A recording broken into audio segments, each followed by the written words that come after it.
Hello friends, তোমরা সবাই কেমন আছো? ভালো আছো আশা করি। কাল ছিল হচ্ছে ষষ্ঠী, তো আমি কিছু কারণবশত ভিডিওটা কালকে আপলোড করতে পারিনি আর কি।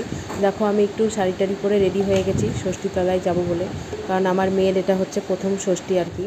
তারপরে দেখো আমার শাশুড়ি মা আর বড় ননদ মিলে মানে ষষ্ঠীতে, নতুন ষষ্ঠীতে যা যা লাগে সব কিছু এদিকে গুছিয়ে রেডি করে দিয়েছে। সবই মোটামুটি বলতে প্রায় সবই গুছানো হয়ে গেছে, দেখো একবারে সব রেডি করে রেখেছে।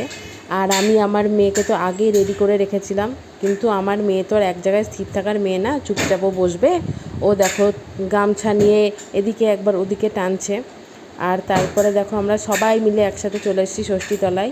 আর আমার মেয়ে তো কিছুতেই কোলে শুয়ে থাকছে না, কারণ কোলে বাচ্চাকে শুয়ে রাখতে হয় আর কি। এটা ছোট বাচ্চা হলে হয় আরও সুবিধা হয়। আমার মেয়ে 2 বছর হয়ে গেছে, কিছু কারণবশত এর আগের বছরও হয়নি, আর তখন তো হয়েছিল বলে হয়নি।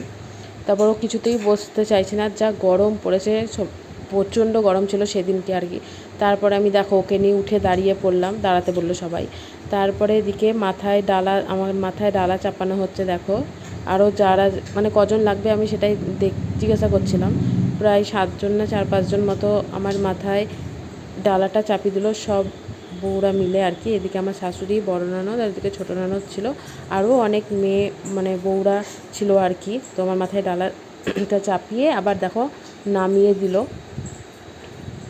তারপরে দেখো আমার মেয়ের মাথা থেকে একটা ক্লিপ পড়ে গেছে, তো পাশের বউটা আমার হাতে ক্লিপটাই দিল। তো ভিডিওটা ভালো লাগলে তোমরা প্লিজ কমেন্টে জানিও। টাটা।